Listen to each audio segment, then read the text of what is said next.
Okay, if we take a look at these then, Andrew, okay, these are basically your before and afters down the line and face on, okay? So we can see on the left-hand side there now that kind of posture we had compared to where you are now on the right-hand side. So much straighter in the back, much more pelvic tilt, okay? Ideally, you want that chin up, the head up, get away from that mindset, the head being down. You notice I've been... That's the last thing I've been doing. Exactly. And the thing is, when we're looking at the golf ball, if my spine is tilted over the ball sufficiently enough, my spine, the back of my head, and that can all be in line, I can clearly see the golf ball. The problem is, people get told, as you said, day one, first lesson, keep your head down. Look at the ball, keep your head down, keep your left arm straight, bend your knees again. And then you see guys with that bent knees, head down, just tension. And then you're in this sort of locked position, and then you can't really move, You get so locked and so tight, your ability to rotate and move the golf club is basically zero. And then you've got to substitute other body parts, which in your case, as we said, your arms tend to do the work. So when you swing the golf club back here now, the arms get pulled around your body. The club at this point now is working what we call a bit too flat. And this swing now is going to cause the ball to go left. Your grip then, with that weaker left-hand grip, is going to cause the ball to go to the right. So now you've got two wrongs making a right. When it clicks or it works well, it's a pretty good shot. And as you've got better and you've played more shots, you're able now to hit like a 7 or an 8 iron and you hit it reasonably good. But with that sort of compensation, a sort of setup and swing causing left and right, once you go beyond 7, you go to 6 or 5 or even 4 or the longer clubs, you're going to find it a little bit tricky to do that, okay? Because the longer the club gets, the more difficult they are to use. You're just further from the hitting area, okay?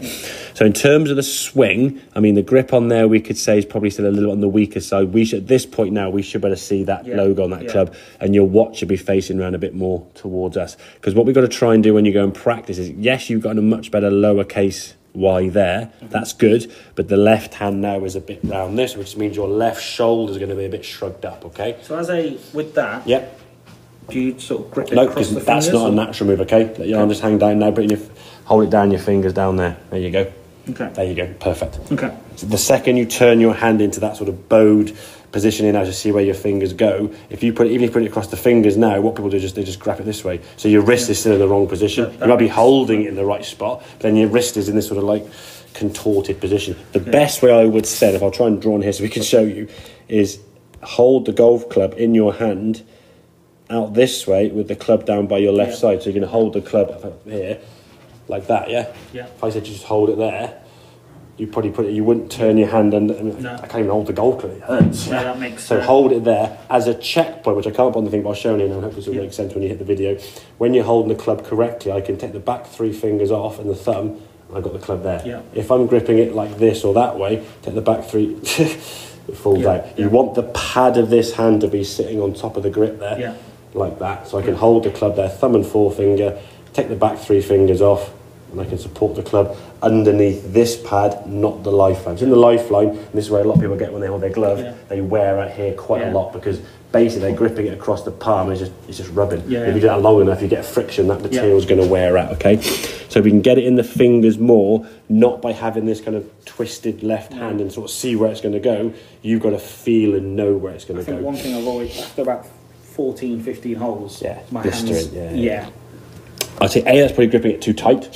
And the thing is, if you're gripping it tight, especially in the summer now, the grips are going to get a bit slippy because it's hot. Your hands are going to get slippery and sweaty. Okay, you're gripping a circular object. If you're pushing down with your thumbs, what's going to happen? You're basically spinning that club. You look at the guys on TV when they do the club twirl, they take the club and they spin it.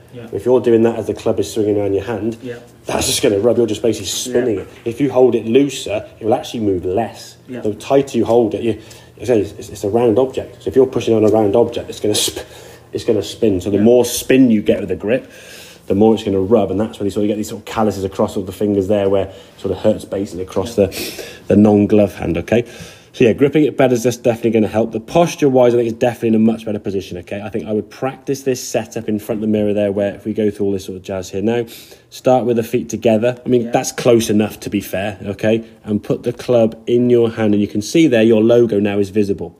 So what we're going to see now during this process is how your hand, or where your hand turns around. Because we saw at the start position there, it obviously wasn't the correct spot. So as you're holding the golf club there now, I might zoom in a little bit there. As I tilt it forward. Yeah, no, that's fine. That's okay. That's actually good there. Still see, I just about to see your logo there.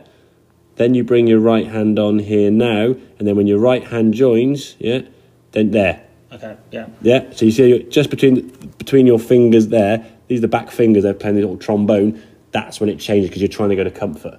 You're just readjusting your hands to comfort there, fiddling around there, twist, twist, twist, twist, twist, and then before we know it now, you're whopping yourself back. The fingers are still doing a bit of movement here now, as we can see, trying to feel where you're at, and then you go back to that position where the left hand now is. So you've sort of stood there, you've done this really well, and then put your hand on, and when we put the fingers in, we don't jam the webbing in. There's definitely a gap between. If you look at my knuckles there across here, they're all kind of in line. So I'm holding the club now like this. You put the hands here, did that, and then went.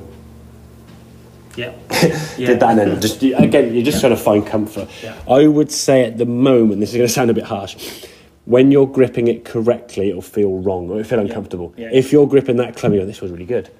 It's probably your old grip because that's what's comfortable. So if you can get a golf club in your hand there now where you're gripping it in the fingers correctly, doing that little checkpoint with it in your left hand there, sort of take the back 3 fingers off, feeling that position.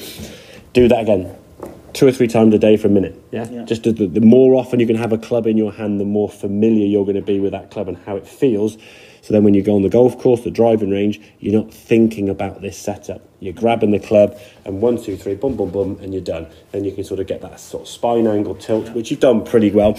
Then I think going forward in terms of the swing, what we're going to try and work on now, because obviously when you've got a different posture, I would say this one here on the left of the right hand two, just from face on, is a definite body, better movement there because you know where your body is. This one here now, as you go back, looks a little bit kind of, say your head's going down there, sort of sliding your hips there. It doesn't look quite as comfortable a backswing. What we want to do is get a position, this is which we're going to work at next time, this hip turning round the corner rather than sliding it. We want to get basically that sort of turn this way with your body actually moving, not your arms pulling you around to the side. Your golf swing is very much arm dictated, partly because your old setup didn't allow your body to work. That was the problem, okay? Because the golf swing is, in terms of the 2 components, your body rotates and goes around a circle that way. Your arms lift up. Your arms are the lifting and the body does the rotating. What you've got at the moment now is the body doing nothing, the arms dragging. You get round here and then your body kind of goes whoop, to lift the club. So you've got to go at the other sort of end of the spectrum there where you've got 2 movements there, not quite doing the same thing, which is why you've got to a point, as you said, I'm hitting the 95, the 100, that kind of thing, and you're capped at where you can go because swinging the club that way, it's almost a guarantee you're going to have a few bad shots in there, and you're only as good as your bad shot. Your good shot is great, really, really good, but your bad shot's causing you the problem. So you have 3 or 4 pars, 3 or 4 doubles, triples, and as you said, 8, 9, 10, So you've got to try and avoid them. All right, so there's a lot to go through now, but most of it's sort of set up and static changes. It's going to be building into your routine. This setup, we start with our feet together, creating that lowercase y and that longer, so that stronger grip, and then tilting forward from the spine so your spine is better. And categorically, 100%, never, ever, ever, ever keep your head down. Get your chin up so your body can move, and then long term, we want your body to be able to rotate more effectively. Keeping your head down just restricts all body movement. So would you say, based on where I am, so I'm trying to... That's all right, to be fair. That's all right, Would that's say fine. If I bring my head up and sort of look at... No, I mean, no. You still want to look at the ball and stuff. You don't want to be obviously chin down there. You don't want to be kind of like this. So you're straining it. Your neck needs to be natural off your shoulders. Most people have also got a slight bit of head tilt forward. Okay, so you can be kind of in this position here now. That's fine. You are kind of that way, but don't go the other extreme now. So you're sort of elongating your neck to make it awkward. Okie dokie. Yeah. Good stuff.